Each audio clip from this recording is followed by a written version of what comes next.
ये तस्वीरें जम्मू कश्मीर के उड़ी के मोहरा कैंप के पास आतंकवादियों से लोहा ले रहे भारतीय जवानों की है। पाकिस्तान की इस नापाक हरकत का सेना मुंह तोड़ जवाब देने में लगी है।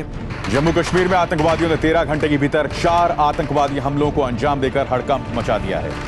जम्मू कश्मीर में कुछ दिन पहले ही एक चुनावी रैली में प्रधानमंत्री मोदी ने चुनाव में जबरदस्त वोटिंग से आतंकियों की बौखलाहट की बात कही थी।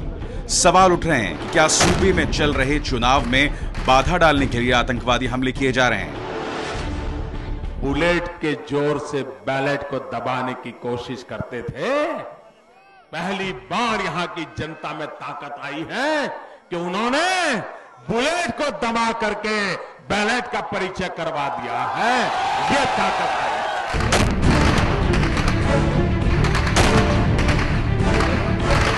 आतंकवादियों के इस हमले को केंद्रीय राज्य मंत्री जितेंद्र सिंह भी हताशा में की गई कार्रवाई करार दे रहे हैं।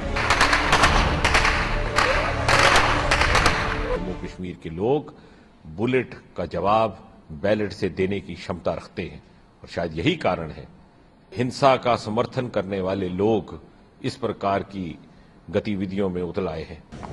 यदि पाकिस्तान को इसे रोकने में कोई कठिनाई आ रही है तो भारत के साथ उसे बातचीत करनी चाहिए। भारत उसमें सहयोग करने को तैयार है।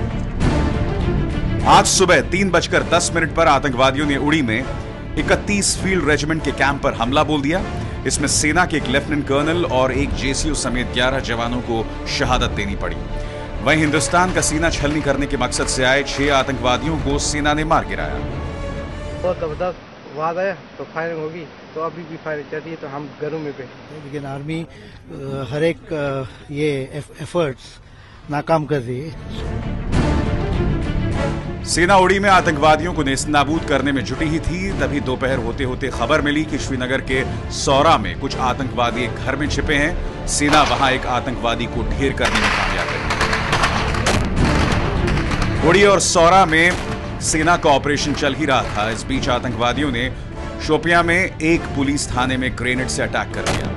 हालांकि इस हमले से कोई घायल नहीं हुआ। वहीं पुलवामा के त्राल में भी चुनावी प्रचार के दौरान ग्रेनेड हमला हुआ है, जिसमें 7 नागरिक जख्मी हो गए। जम्मू कश्मीर में आतंकवादियों के इतने बड़े हमले से हिंदुस्तान की सियासत में भूचाल आ गया है।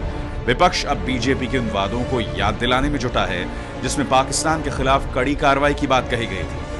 अगर ये सिर नहीं आए तो उनके तो 10 सिर आए।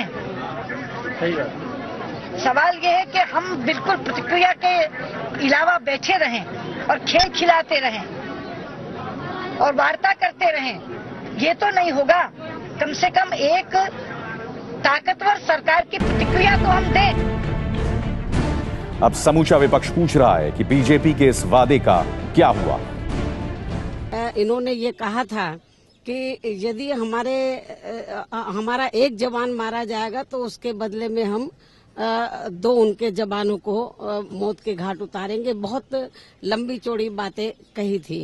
चुनाव के समय सुन रहे थे 56 इंच का सीना, एक जवान मरेंगे तो उनके 10 जवान मरेंगे, लेकिन यहाँ सीना भी कम हो गया और जवान भी मरते जा रहे हैं। ये देश का प्रधानमंत्री नरेंद्र मोदी चुनाव में कम्युनलाइज करने के लिए हिंदू भाइयों को पाकिस्तान हिम्मत नहीं करेगा, आंख में आंख डाल के बात नहीं कर सकता है। लगातार गोला फेंक रहा है। उड़ी और बारामूला की कई विधानसभा सीटों पर अगले चरण में 9 दिसंबर को चुनाव होना है। चुनाव में बाधा पहुंचाने के मकसद से पाकिस्तान की तरफ से इस तरह की घुसपैठ की लगातार कोशिश हो रही है।